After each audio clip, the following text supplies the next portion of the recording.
ಬನ್ನಿ ಫ್ರೆಂಡ್ಸ್, ಇಲ್ಲಿ ಅವರೆಕಾಳು ಬೇಯಿಸ್ಕೊಂಡಾಗಿದೆ. ಅಕ್ಕಿ ತರಿ ಹುರಿತಾ ಇದ್ದೀನಿ. ಇದು ನೋಡಿದ ತಕ್ಷಣ ಗೊತ್ತಾಗುತ್ತೆ ಅವರೆಕಾಳು ಉಪ್ಪಿಟ್ಟು ಅಂಥೇಳಿ. ಎಲ್ಲ ಆತ್ಮೀಯರಿಗೂ ನಮಸ್ಕಾರ. ಗೃಹ ಕಲಾನಿಧಿ ಚಾನಲ್ಗೆ ಸ್ವಾಗತ. ಇವತ್ತು ಮಾಡ್ತಾ ಇರೋದು ಅಕ್ಕಿ ತರಿ ಉಪ್ಪಿಟ್ಟು. ಇದ್ರ ಜೊತೆಗೆ ಈರುಳ್ಳಿ, ಕಾಯಿ ತುರಿ, ಕೊತ್ತಂಬರಿ ಸೊಪ್ಪು, ಲಿಂಬೆಹಣ್ಣು ಮತ್ತು ಒಗ್ಗರಣೆಗೆ ಏನೇನು ಬೇಕೋ ಅದಿಷ್ಟು, ಮತ್ತು ಖಾರಕ್ಕೆ ಹಸಿಮೆಣಸಿನ್ಕಾಯಿ ಅಥವಾ ಜೀರಿಗೆ ಮೆಣಸಿನ್ಕಾಯಿ ಖಾರದ ಪುಡಿ. ರವೆ ಹುರಿದಾಗಿದೆ. ಇದನ್ನು ತುಂಬ ಕೆಂಪಗೆ ಹುರ್ಕೊಬಾರ್ದು, ಬಿಡಿ ಬಿಡಿ ಆಗೋಷ್ಟು ಹುರ್ಕೊಂಡ್ರೆ ಸಾಕಾಗತ್ತೆ. ಮುಕ್ಕಾಲು ಪಾವಷ್ಟು ರವೆ ಇದೆ. ಈಗ ಬಾಣಲೆ ಕಾದಿದೆ. ಇದೇ ಬಾಣಲೆನಲ್ಲೇ ಒಗ್ಗರಣೆ ಹಾಕ್ಕೊಳ್ಳೋಣ. ಸಿಡಿತಾ ಇದೆ ಸಾಸಿವೆ.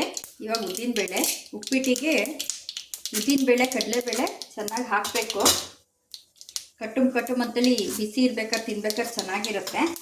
ಅದು ಉಪ್ಪಿಟ್ಟಿನ ಒಂದು ವಿಷಯ ಏನಂದರೆ, ಅದ್ರ ಬಿಸಿ ಆರೋದ್ರೊಳಗೆ ಉಪ್ಪಿಟ್ಟು ತಿನ್ನಬೇಕು. ಉಪ್ಪಿಟ್ಟು ಮಾಡಿ ಬಾಣಲೆನ ತಟ್ಟೆಗೆ ಇಳಿಸ್ಕೊಂಡು ತಕ್ಷಣ ತಿನ್ನಬೇಕು. ಆವಾಗಲೇ ಉಪ್ಪಿಟ್ಟಿನ ಮಜಾ ಸಿಗೋದು. ಉಪ್ಪಿಟ್ಟು ಮಾಡಬೇಕಾದ್ರೆ ಯಾವಾಗಲೂ ದಪ್ಪ ತಳದ ಇಂಡಾಲಿಯಂ ಬಾಣಲೆ ತೊಗೊಬೇಕು. ಆವಾಗಲೇ ಉಪ್ಪಿಟ್ಟು ಚೆನ್ನಾಗಾಗೋದು. ಉಪ್ಪಿಟ್ಟು ಅಂತೀವಿ, ಅದರೊಳಗೆ ಒಂದು ಏನಿಲ್ಲ ಅಂದರೂ 100 ಸೂಕ್ಷ್ಮ ವಿಷಯಗಳಿರುತ್ತೆ. ಆ ರೀತಿ ಮಾಡಿದಾಗ ಮಾತ್ರ ಉಪ್ಪಿಟ್ಟು ಎಲ್ಲರಿಗೂ ಇಷ್ಟ ಆಗುತ್ತೆ. ಇಲ್ಲಾಂದರೆ ಉಪ್ಪಿಟ್ಟು ಅಂತ ಮೂಗು ಮುರಿತಾರೆ. ಅವರೆಕಾಳು ಉಪ್ಪಿಟ್ಟು ಆದ್ದರಿಂದ ಇದಕ್ಕೆ ಅರಿಶಿನ ಬೇಡ. ಇವಾಗ ಖಾರದ ಪುಡಿ, ಗಾಂಧಾರಿ ಮೆಣಸಿನ್ಕಾಯಿನ ಒಣಸಿಟ್ಕೊಂಡಿರುವಂಥ ಪುಡಿ. ಹಸಿಮೆಣಸಿನ್ಕಾಯಿ ಹಾಕ್ಕೊಳ್ಳಿ, ತುಂಬ ರುಚಿ ಬರುತ್ತೆ.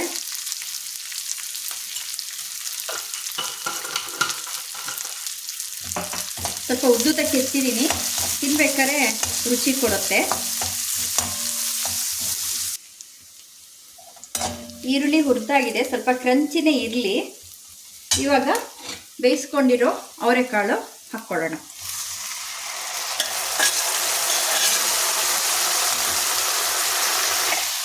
ಎಷ್ಟು ಬೇಕೋ ಅಷ್ಟು ನೀರು. ಮುಕ್ಕಾಲು ಪಾವು ರವೆಗೆ 1.25 ಪಾವು ನೀರು ಹಾಕಬೇಕು.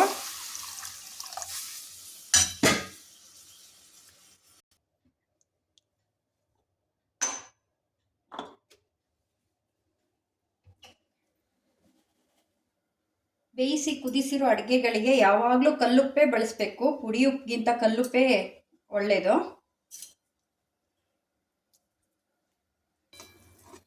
ನೋಡಿ, ಇವಾಗ ಕುದೀತಾ ಇದೆ. ಇನ್ನೊಂದು ನಾನೊಂದು ವಿಚಾರ ಕೇಳಿದೆ. ಉಪ್ಪಿಟ್ಟಿಗೆ ಹಾಲು ಹಾಕ್ಬಿಟ್ಟು ಉಪ್ಪಿಟ್ಟು ಮಾಡೋದಂತೆ. ಹಾಲು ಹಾಕ್ಬಿಟ್ಟು ಸಜ್ಜಿಗೆ ಮಾಡ್ತಾರೆ. ಹಾಲು ಹಾಕ್ಬಿಟ್ಟು ಉಪ್ಪಿಟ್ಟು ಮಾಡಿದರೆ ಹೇಗಿರುತ್ತೆ, ನಾನು ಒಂದ್ಸಲ ಟ್ರೈ ಮಾಡ್ತೀನಿ. ಟ್ರೈ ಮಾಡಾದ್ಮೇಲೆ ನಿಮಗೆ ಹೇಳ್ತೀನಿ. ಈಗ ಇದಕ್ಕೆ ರವೆ ಹಾಕ್ಕೊಳ್ಳೋಣ. ಇಲ್ಲಿ ಒಂದು ವಿಷಯ, ಉಪ್ಪಿಟ್ಟು ಅಂದರೆ ಮೂಗು ಮುರಿತಾರೆ, ಉಪ್ಪಿಟ್ಟು ಅಂದರೆ ಕಾಂಕ್ರೀಟ್ ಅಂತಾರೆ. ಅದಕ್ಕೆ ಉಪ್ಪಿಟ್ಟು ಮಾಡಬೇಕಾದ್ರೆ ಒಂದೇ ಒಂದು ಗಮನದಲ್ಲಿ ಇಟ್ಕೊಬೇಕು. ಏನಂದರೆ 70% ಮಾತ್ರ ನೀರು ಹಾಕಬೇಕು ಉಪ್ಪಿಟ್ಟಿಗೆ. ಇನ್ನು 20% ನಾವು ಹಬೆನಲ್ಲಿ ದಮ್ ಕಟ್ಟಿ ಬೇಯಿಸ್ಬೇಕು. 90% ಅಷ್ಟೇ ಸಾಕು ಅದು ಬೇಯಲಿಕ್ಕೆ ನೀರಿನಂಶ. ಇನ್ನು 10% ಆ ಬಾಣಲೆ ಶಾಖಕ್ಕೇ ಬೇಯುತ್ತೆ. ಸೊ ಈ ಥರ ಮಾಡಿ ಉಪ್ಪಿಟ್ಟು ಉದುರುದ್ರಾಗಿರುತ್ತೆ. ಅವಾಗ ಯಾರೂ ಇದನ್ನು ಕಾಂಕ್ರೀಟ್ ಅಂತ ಹೇಳಲ್ಲ. ಇದನ್ನು ಮುಚ್ಚಿಟ್ಬಿಡೋಣ.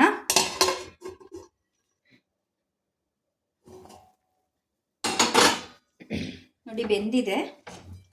ಈಗ ಇದಕ್ಕಿಂತ ಸ್ವಲ್ಪ ನೀರು ಬೇಕು ಅಂತ ಅನಿಸತ್ತೆ. ಆದರೆ ಕಾಯಿ ತುರಿ, ಕೊತ್ತಂಬರಿ ಸೊಪ್ಪು ಮತ್ತು ಲಿಂಬೆಹಣ್ಣು, ತುಪ್ಪ ಇದಿಷ್ಟರೊಳಗೂ ನೀರಿನಂಶ ಇರೋದ್ರಿಂದ ಅದರೊಳಗೆ ಅದು ಬೇಯ್ಕೊಳ್ಳುತ್ತೆ. ಅವೆಲ್ಲ 1 by 1 ಹಾಕೋಣ. ಲಿಂಬೆಹಣ್ಣು,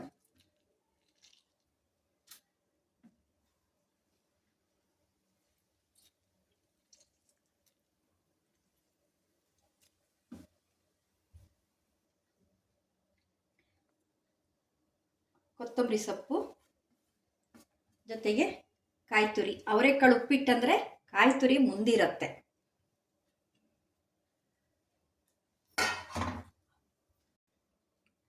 ಇವಾಗ ತುಪ್ಪ, ಇದು ನಂದಿನಿ ತುಪ್ಪ. ಇದು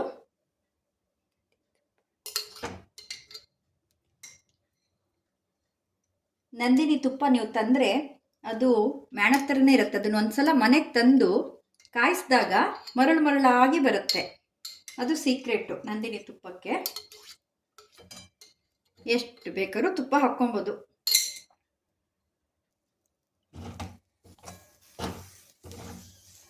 ಇವಾಗ ಚೆನ್ನಾಗಿ ಬಾಡಿಸಿ ತಟ್ಟೆ ಮುಚ್ಚಿಟ್ಬಿಟ್ಟು ಒಂದು 5 ನಿಮಿಷ ಆಮೇಲೆ ತಿಂದರೆ, ಚಟ್ನಿ ಪುಡಿ ಮೇಲೆ ತುಪ್ಪ ಹಾಕ್ಕೊಂಡು ತಿಂದರೆ ಸೂಪರೋ ಸೂಪರ್ ಆಗಿದೆ. ನೋಡಿ ಹಬೆ ಬರ್ತಾ ಇದೆ, ಎಷ್ಟು ಚೆನ್ನಾಗಿದೆ. ಉಪ್ಪಿಟ್ಟು ಪುರಾಣ ಅಂಥೇಳಿ ಒಂದು ಸಣ್ಣ ಬುಕ್ ಬರೀಬೋದು, ಅಷ್ಟು ವಿಚಾರಗಳಿದೆ ಉಪ್ಪಿಟ್ಟು ಬಗ್ಗೆ.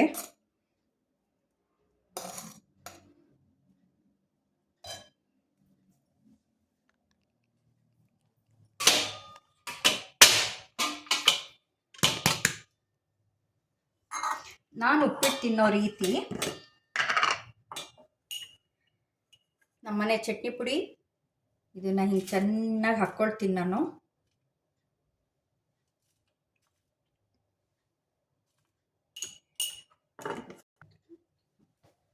ಆ ಬಿಸಿ ಉಪ್ಪಿಟ್ಟಿಗೆ ಚಟ್ನಿ ಪುಡಿ ಮೇಲೆ ತುಪ್ಪ ಹಾಕ್ಕೊಂಡು ಆಮೇಲೆ ತಿನ್ನೋದು. ನೋಡಿದ್ರಲ್ಲ ಆತ್ಮೀಯರೇ, ಅವರೆಕಾಳಿನ ಉಪ್ಪಿಟ್ಟು, ಮಧ್ಯೆ ಮಧ್ಯೆ ಉಪ್ಪಿಟ್ಟಿನ ಪುರಾಣ. ನಿಮಗಿಷ್ಟ ಆಯಿತು ಅಂತಂದರೆ ಲೈಕ್ ಮಾಡಿ, ಶೇರ್ ಮಾಡಿ, ಸಬ್ಸ್ಕ್ರೈಬ್ ಮಾಡಿ. ಧನ್ಯವಾದಗಳು.